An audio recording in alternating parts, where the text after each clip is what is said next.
So, Sir Mar, meron po ba tayong malinaw na target bago po matapos itong inyong two-day strike? Ano po bang inaasahan Ang natin? gusto natin na makita, marinig sa ating Pangulo yung konkretong solusyon na kailan ba matatapos itong paghihirap ng mga ordinaryong Pilipino. Bakit ang ibang bansa katulad ng Vietnam, Malaysia, Thailand, Singapore hindi po lubos na naaapektuhan at nababalanse po nila yung taas ng presyo ng mga produktong petrolyo na kung ikukumpara natin sa presyo natin ngayon na nasa 90 pesos pataas, sa kapitbahay po natin malayong malayo, mahigit 30 pesos po ang agwat ng presyo ng mga produktong petrolyo kung ikukumpara po sa mga kapitbahay nating bansa. So, Sir, kung hindi po tumugon ng gobyerno pagkalipas po ng inyong 2 araw na malawakang strike, ano po susunod? Tuloy-tuloy pa rin po ba itong ating kilos protesta?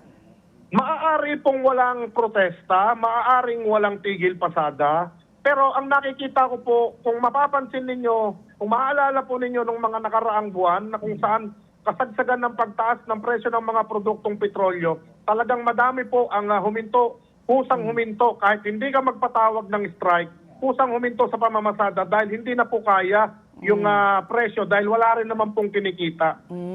Ako isa pang suggestion, Ginoong Mar, baka sakaling marinig po ito sa opisina po ng ating presidente, kung bigyan po kayo talaga ng coupon para po 10 pisong diskwento po sa krudo, para sa pang-araw-araw, maski na papaano, kung ngayon po dati 1,000 ang kinakarga ninyo, pero dahil sa taas po ng presyo, naging 1,300. Bigyan po kayo ng 10 piso na diskwento kada litro para bumalik sa 1,000. Mas maganda bang paraan yan para maibsan yung taas presyo po ng mga krudo, ng produktong petrolyo? Matagal na po nating pinapanawagan na bigyan tayo ng coupon para sa mga driver na direktang makakatulong. Ang ginawa po ay may mga piling gasolinahan lang na binigyan po ng diskwento na kung saan kami pwedeng magkarga. Hindi po lahat ng gasolinahan. Dapat po ito ang naisip din ng Department of Energy at ang ating Pangulo na kung saan po ay lahat po ay makikinabang, lahat po ng mga public utility vehicle o mga driver po ng mga pampublikong sasakyan.